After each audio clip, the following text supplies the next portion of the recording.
Tuan Yang Pertua, sesungguhnya pada persidangan kali ini, Duli Yang Maha Mulia banyak berkata tentang perpaduan, tentang kesusahan rakyat, tentang bagaimana nak bantu mereka dalam keadaan ekonomi yang sukar, bagaimana nak membangunkan pendapatan mereka, terutamanya para usahawan, para petani, para pesawah, dan ini harapan besar kepada kerajaan supaya tidak banyak beromong kosong, tidak berteori saja.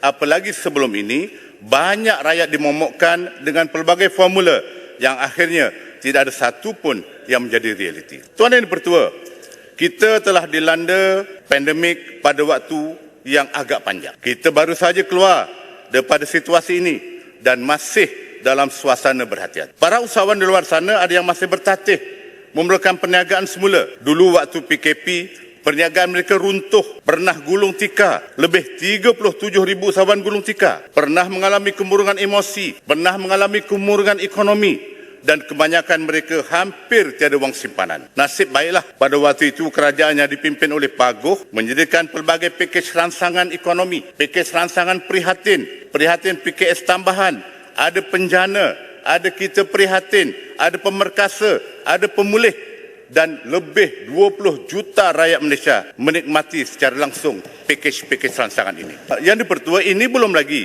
geran khas prihatin berjumlah RM1,500. Ini geran khusus khas untuk perusahaan mikro, kecil dan sederhana. Hampir 1 juta pengusaha PKS, PMKS mendapat bantuan yang jumlahnya bilion-bilion, lebih daripada 6.1 bilion. Inilah mungkin antara yang dikata kononnya berlaku ketirisan bilion-bilion. Tuan Yang Pertua, bila nak mulakan perniagaan pula, dilanda dengan harga barang yang tidak nampak di mana nak bermula turunnya. Telur pun kadang-kadang ada, kadang-kadang tak ada. Ada yang terpaksa pergi sampai ke India.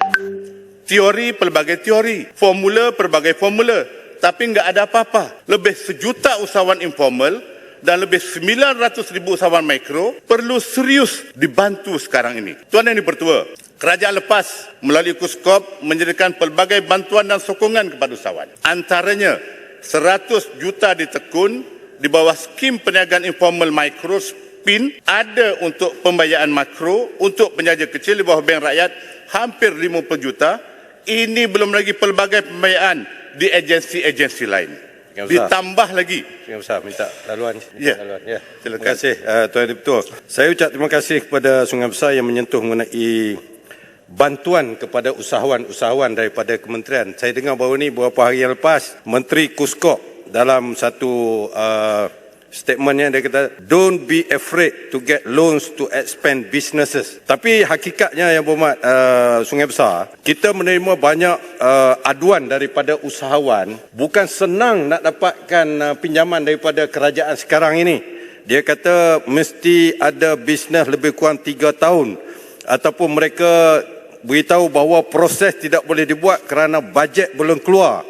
Tidak seperti mana semasa Perdana Menteri yang ke-8 dulu. Mudah, dia kata. Apa pandangan Sungai Besar? Terima kasih Kota Baru. Nak bagi tahu kepada semua rakan-rakan, di Kuskop dulu, sewaktu kerajaan terdahulu, nak pinjam, tak ada SSM pun boleh. Sikris, Sitos, tak ada. Kita tak gunakan Sikris, Sitos sebagaimana bank-bank gunakan ataupun mana-mana institusi pembiayaan gunakan. Kemudian tak ada interest, kosong interest kita berikan kepada usahawan. Bukan itu saja, moratorium 12 bulan kita berikan, pinjam tahun ini, bayar tahun depan, kerana kita nak pastikan setiap usahawan ini terus mendapat limpahan daripada apa yang telah dibuat oleh kerajaan terdahulu.